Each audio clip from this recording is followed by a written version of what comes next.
అమరావతిలో greenfield international ఎయిర్పోర్టుకు సంబంధించి ప్రాథమిక పనులను ఏపీ ప్రభుత్వం ప్రారంభించింది. ప్రతిపాదిత ఎయిర్పోర్టు ఫీజిబిలిటీ స్టడీ చేయడంతో పాటు టెక్నో ఎకనామిక్ ఫీజిబిలిటీ రిపోర్ట్ టీఈఎఫ్ఆర్ తయారు చేయాలని Andhra Pradesh airport development corporation limited నిర్ణయించింది. ఈ మేరకు కన్సల్టెంట్ ఎంపిక కోసం టెండర్లను పిలిచింది. నిన్నటి నుంచే రిక్వెస్ట్ ప్రపోజల్ ఆర్ఎఫ్పీ డాక్యుమెంట్లను అందుబాటులో ఉంచింది.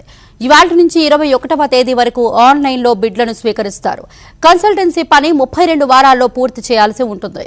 ఎయిర్పోర్టు నిర్మాణానికి అయ్యే వ్యయం, ఎన్ని దశల్లో ఎయిర్పోర్టు నిర్మించాలనే అంశాలతో పాటు రెవెన్యూ అంచనాలను కూడా రూపొందించాల్సి ఉంటుంది. దశల వారీగా నిర్మాణానికి ఎంత భూమి అవసరమవుతుందో కూడా కన్సల్టెన్సీ సిఫారసు చేయాల్సి ఉంటుందని ఏపీ ప్రభుత్వం స్పష్టం చేసింది.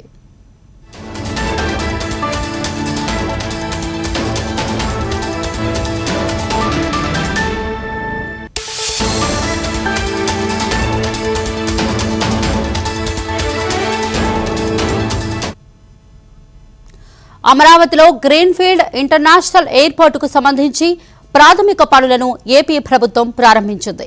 ప్రతిపాదిత ఎయిర్పోర్టు ఫీజిబిలిటీ స్టడీ చేయడంతో పాటు టెక్నో ఎకనామిక్ ఫీజిబిలిటీ రిపోర్ట్ టీఈఎఫ్ఆర్ తయారు చేయాలని Andhra Pradesh airports development corporation limited నిర్ణయించింది. ఈ మేరకు కన్సల్టెంట్ ఎంపిక కోసం టెండర్లను పిలిచింది. నిన్నటి నుంచే రిక్వెస్ట్ ప్రపోజల్ ఆర్ఎఫ్పీ డాక్యుమెంట్లను అందుబాటులో ఉంచింది. ఇవాటి నుంచి 21వ తేదీ వరకు ఆన్లైన్లో బిడ్లను స్వీకరిస్తారు. కన్సల్టెన్సీ పని 32 వారాల్లో పూర్తి చేయాల్సి ఉంటుంది.